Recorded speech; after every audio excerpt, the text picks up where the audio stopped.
Hi, everyone. Welcome to this webinar on creating competitive federal job applications.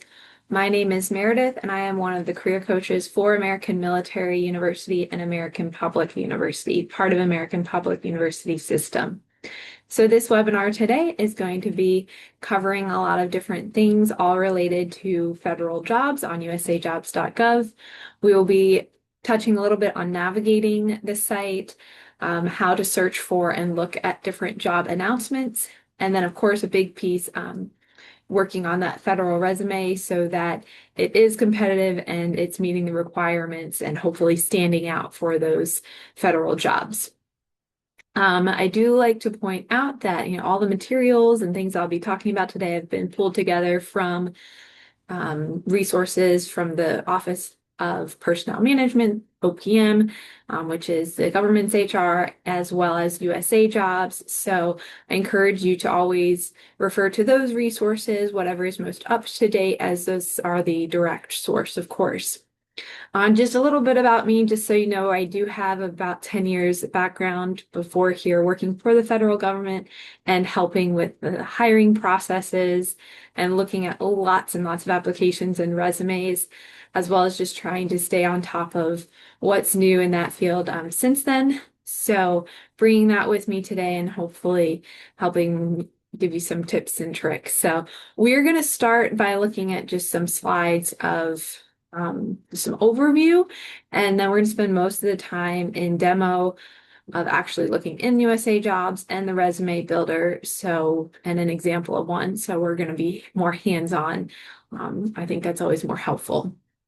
But let's go ahead and start with our USAJOBS profile. So again, this is all USAJOBS.gov. If you do not already have an account in there, before applying for any jobs, you do need to make sure to create your profile. Only basic information is needed at first, such as your contact information, citizenship, experience relating to, federal and military service, as well as work experience. They have you put some of that in there first. That gives you the basics, but then highly recommend making sure you go back in and complete the profile, anything else you can add to potentially make you a stronger candidate, and to also make your job search easier, because there are sections there where you can put in your search preferences, what type of work you're interested in, as well as your jobs that you're interested in, your current or already completed applications, saved jobs that you might want to be working on and come back to, as well as saved searches, which is a great feature because you can create specific searches that will then email you updates when jobs become available that meet those requirements that you put in, and makes it less exhausting looking through the site daily for those thousands, hundreds of jobs on there. You can even sign up for notifications, texts, emails, things like that. So I do actually have a couple other videos on the Career Services YouTube site, if this is where you found that video. So I just want to point that out because we do go into more depth on another video navigating USAJOBS when it comes to these sections, as well as one specifically on resume. And this video is kind of combining them and going a little more in depth on the competitive piece and just really looking at your resume as well as that resume builder. So speaking of resume, in that profile, you have a few other drop-down sections, where one of those is for your resumes, where you can store up to 5 resume versions, because keep in mind, for pretty much any job you apply to, but especially federal, you are not using the exact same resume more than once ever. You have to tailor every single resume, at least to an extent, when applying for federal jobs, to show that you're meeting all of the qualifications that are required for that specific job announcement. So when you are in that resume section, that's what we call the resume builder. You can utilize the build a resume to ensure that the basic requirements are included. So we highly recommend using the resume builder within USAJOBS. to make sure that you are at least meeting those basic components. And it also, as you'll see later, it does a great job of actually walking you through each section, saying what should be included, what you can leave out, and it just makes it really clear. So you do have the option of uploading a resume that you've created yourself, but if you do that, make sure that you at least go through the resume builder and go through what's required, and what they recommend, so you're covering everything. And then one of the big things is that, as many of you probably know by now, as of kind of toward the end of last year, all federal resumes are now limited to 2 pages maximum. Just kind of like best practices for private sector resume, we always say 2 pages. That is now the case for federal as well. So if you had a 5, 7+ page federal resume, we need to get it down to 2 pages. We'll provide some tips for that too. But in some ways, it makes it easier because we're just putting the most relevant, recent, qualifying information on there and leaving out anything that doesn't meet the job announcement. There's also a section for other documents. This is where you can store all those things that you may want to upload to certain jobs. So cover letters, transcripts, especially if you're saying you are qualifying based on education, you have to upload your transcripts, any specific letters, SF50s from previous or current federal positions that you hold, any sort of veteran, military documentation. If you're claiming certain veterans preference points, you need to have all of that uploaded. It can be, a pain to get it all together first, but once you have those letters, that documentation saved here, then it's good to go and you can just pull from it easily for all future applications. So take the time at first to get that work done, and then it'll be there ready for you later. So as far as the resume, again, we're going to look at it in detail later, but the 2 main pieces that have to be included, of course, is like your work experience and your education. So name, email, and phone number. Those are the main 3 contact information. Under work experience, a lot of this will look normal, same as private sector as far as job title, federal series and grade. If it's a federal job, you want to include that. Start and end dates. Now, this is a big one not everyone's familiar with, is your hours worked per week, because we don't usually put that in a private sector resume, but you do need to list approximately your number of hours worked per week. That is because if you are qualifying based on previous experience, a lot of jobs, they say you need 1 year of experience doing this, and this. That's so that they can look back and tally up to see that you've worked a year length or however many is needed for that job from your previous roles. And then your work experience must address all required qualifications in the job announcement. So that's, again, where the tailoring comes in. It has to speak to those qualifications, or it will not make it through. We'll be looking at that closer. So, of course, again, this is just the most basic. Agencies, job announcements, they're going to have their additional requirements. So look closely at every announcement to see what else is needed. The other required piece is that education. Some are going to require specific degrees, education, licenses, certifications. So you'll need to include that. Again, these are the basic things that's included, and then they will often have additional ones. Like, for example, GPA isn't always included, but some jobs, like I believe it's the CIA, you have to have a certain GPA, and so that has to be listed, type of thing. And then this, so we want to do a couple quick tips before going in more detail with the demo, especially now that we are doing the 2-page resume thing, but this should always apply anyway, but more than ever now, is because we're limited to that 2-page, really, really prioritize your most relevant and recent experience. So, before we were listing all of our jobs, at least 10, 15 years in reverse chronological order. That's what we're used to. But if the job does not really relate to the one you're now applying to, or say you've had some older ones that are similar, but you have more recent ones that are the same, similar, then stick with the most recent, the most relevant, and leave off jobs, skills, experiences that are not as relevant. Save the space for what shows exactly how you qualify for this specific role. Another thing that they stress now is you really want to use concise, results-focused language, especially, too, if you can use metrics, accomplishments. So instead of, we don't want to just copy and paste our current job description, our duties. We want to make sure that we are showing what we've accomplished specifically in our roles, anything to help us stand out.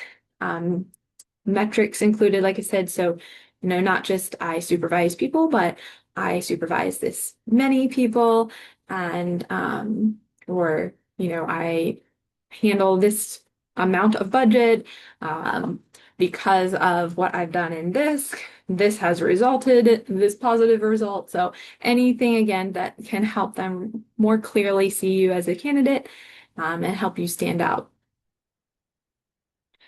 And again, we will go through that more in our demo coming up here. Okay, before we jump into that and looking at specific jobs, we often get questions for, I'm not sure which jobs I qualify for. There's these grade rankings, 1 to 15 or so. I have a bachelor's degree and no experience, or I have experience and no education yet, or I'm working on it. This chart was made by OPM. It is very general, so don't take it to be set in stone, but just to give you an idea of what, education might qualify you for what numbers, what levels.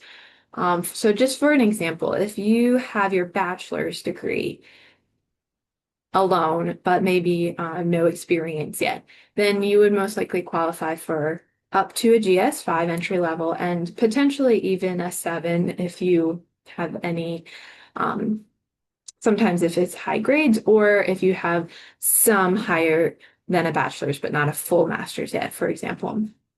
So that would be like you could qualify on education alone. Or if you have a master's, then you may be able to qualify on education alone up to a 9, GS9.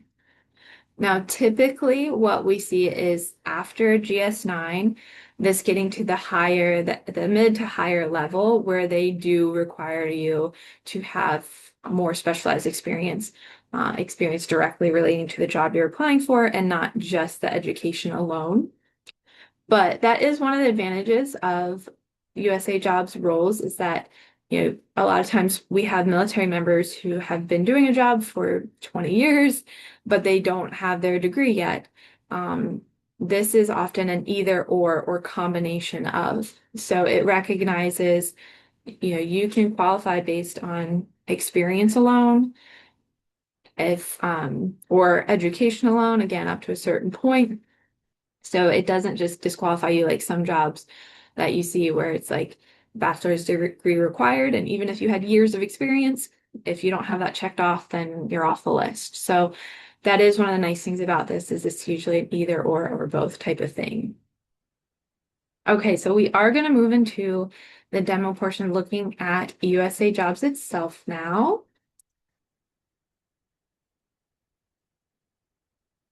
And here we are on the landing page. So again, if you haven't been here before, or it might look very familiar, but I do like to point out some great features just, when you're starting out here. First, up at the top, sign in, that's where you're going to get to your profile and your documents and all that. The Help Center, it has a plethora of articles that are extremely helpful on everything USAJOBS. So anything you can think of that you have a question about, you want to know more about writing your resume, you want to know about security clearances, you want to find out about hiring paths, internships, pathways, whatever it is, look through these, look it up because most likely it's going to have great detailed information in here. So make sure to put that Help Center, those articles to use.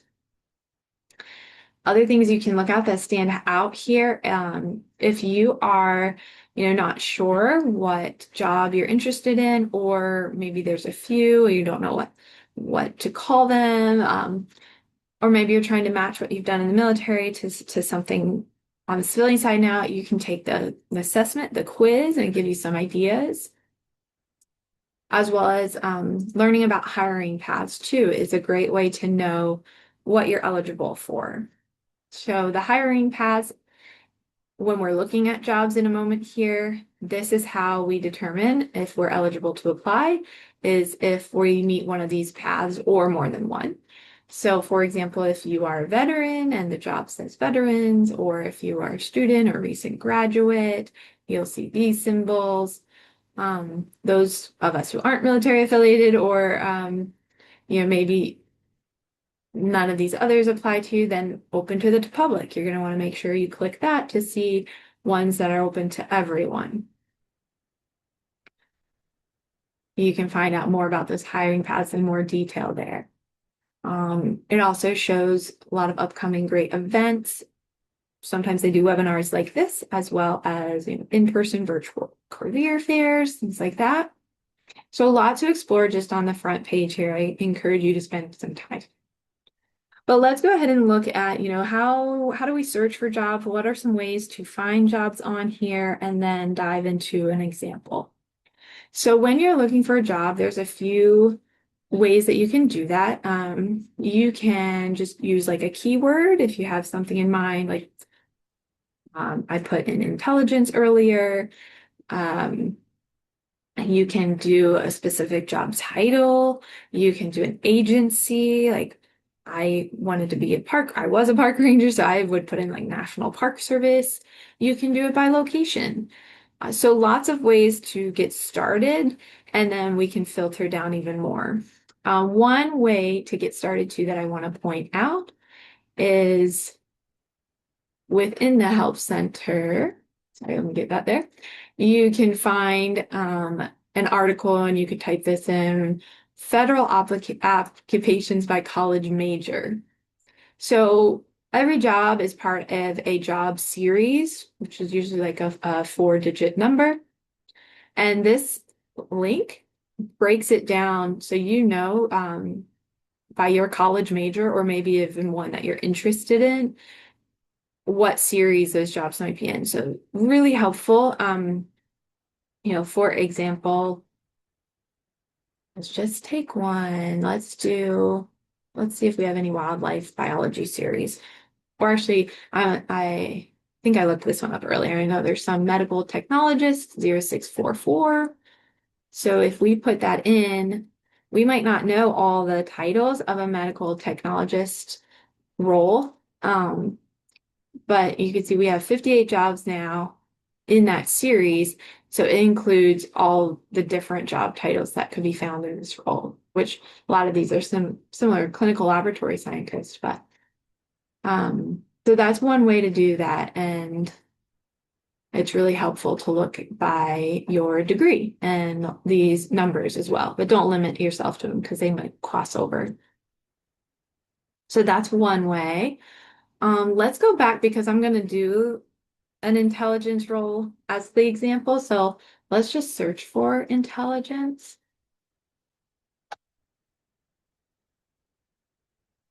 And, if we just do a general search intelligence, right now we're bringing up 694 jobs. That's a lot to look through.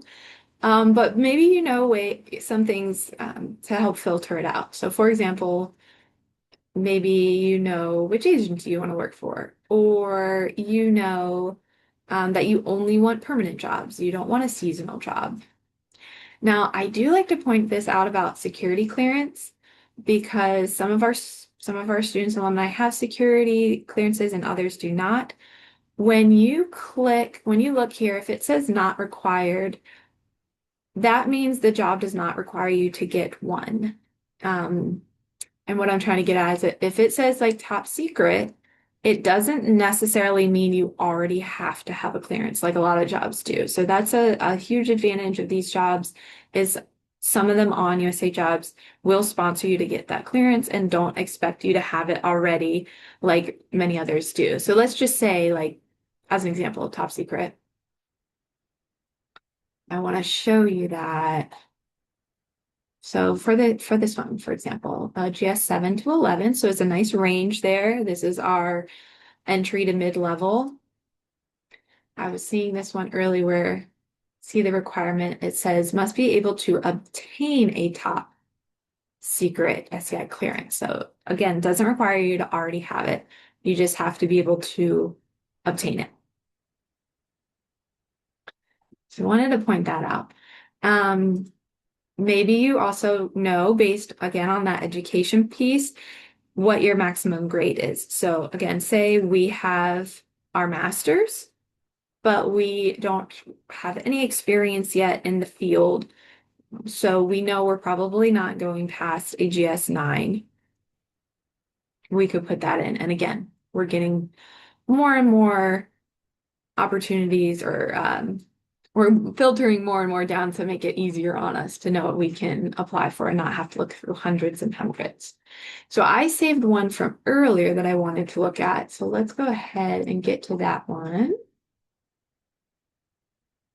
So this is where those saved searches come in.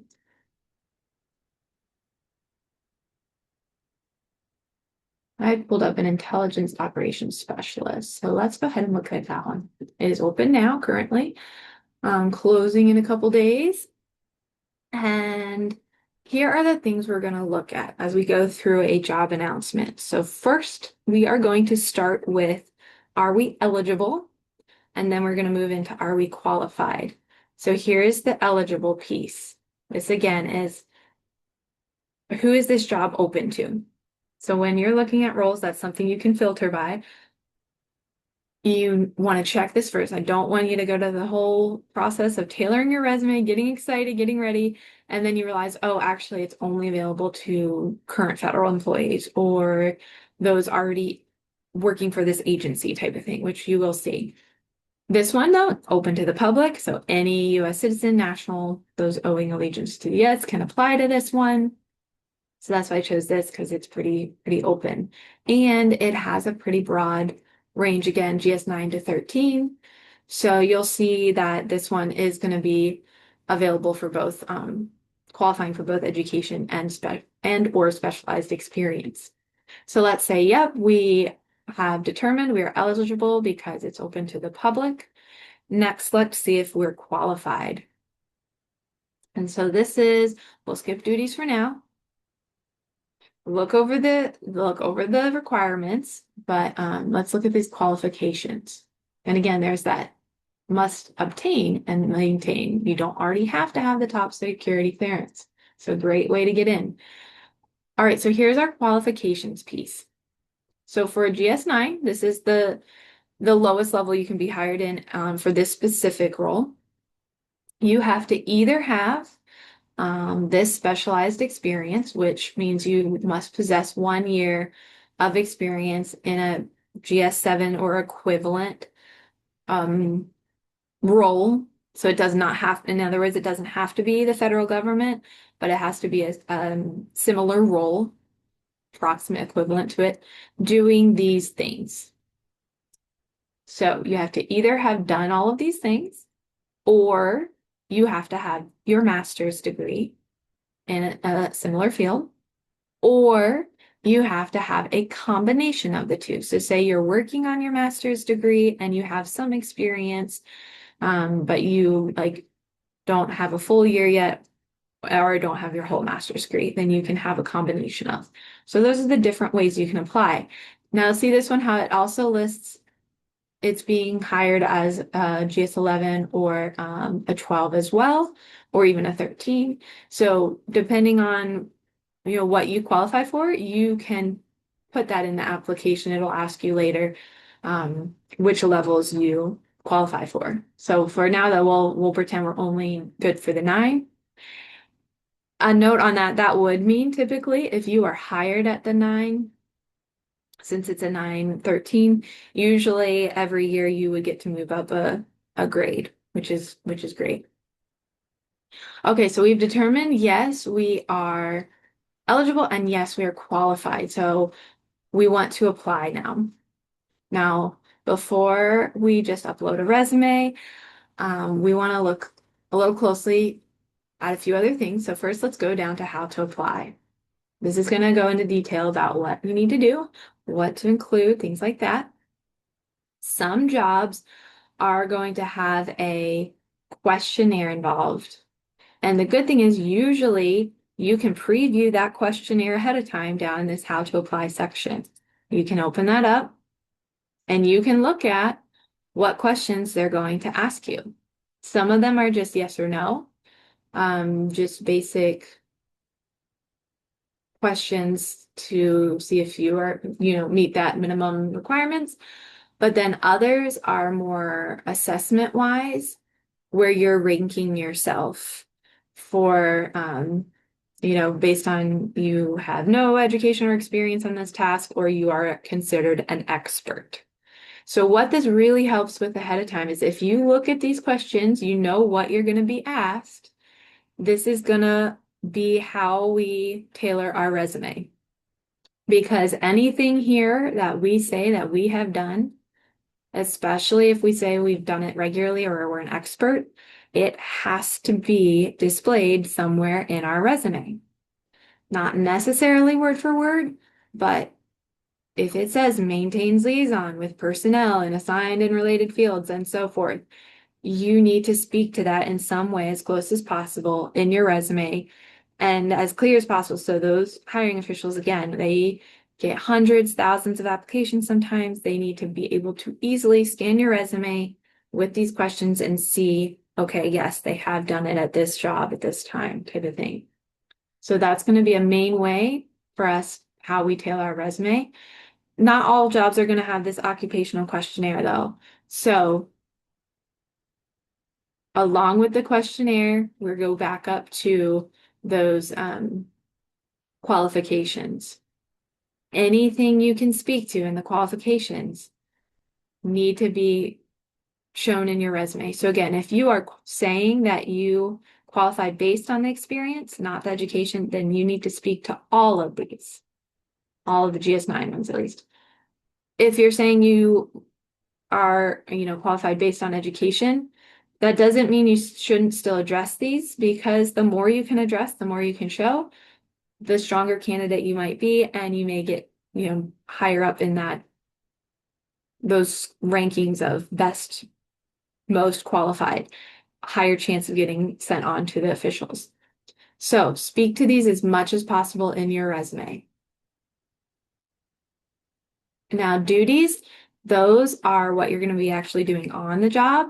So it doesn't say that you've had to have done them before. But again, if someone's looking at your resume, if that makes it to them and it shows that you've done some of these things, that's going to look great and make you a stronger candidate potentially. So anything you can speak to on this job announcement through your resume, make sure to do, make you a stronger candidate. Okay, so we've looked at a job announcement and we've previewed our questionnaire. So we have this up, we have this ready to then tailor our resume. So we're going to go into our own profile again. I need to sign in. Here we go. Oh, still signed in. Good. We're going to go over to our resumes. And I have an example one ready to walk us through the resume builder. So again, this was up at the top, you'll have your name, you go down to resumes and documents, and you can build a resume. You can upload a resume and work on it. But highly recommend you walk through the resume builder here, because they break it down by category, by sections, and in each one tells you, what to consider including in each one, how to write each one. So very, very helpful. And it'll match then what they're used to, what they're expecting. So let's go ahead and take a look briefly at these sections. So again, even, it says it right there, relevant work experience. This is no longer include all work experience that you've ever done, include the most relevant, up to 2 pages. Now, if you've done everything and you still have a lot of space on that resume, sure, put some more in, but you do want to make sure it's fairly relevant. So again, if we add a work experience, there's going to be the red stars are the ones you have to include, including that average hours per week. And then this is where you can include those bullet points. Now I say bullet points, you can't actually, it doesn't allow you to put in bullets into here unless you're copy and pasting. So if you do want to keep it cleaner, like with written out bullets, make it in a Word document first, save it as a plain text, copy and paste it over so that it doesn't just become one messy paragraph. Those bullets are a lot easier to read for them and pick things out. So I do recommend doing it that way. So this is where you can add those relevant work experiences. I also love to point out, again, relevant work experience does not have to be paid experience. This can be volunteer work.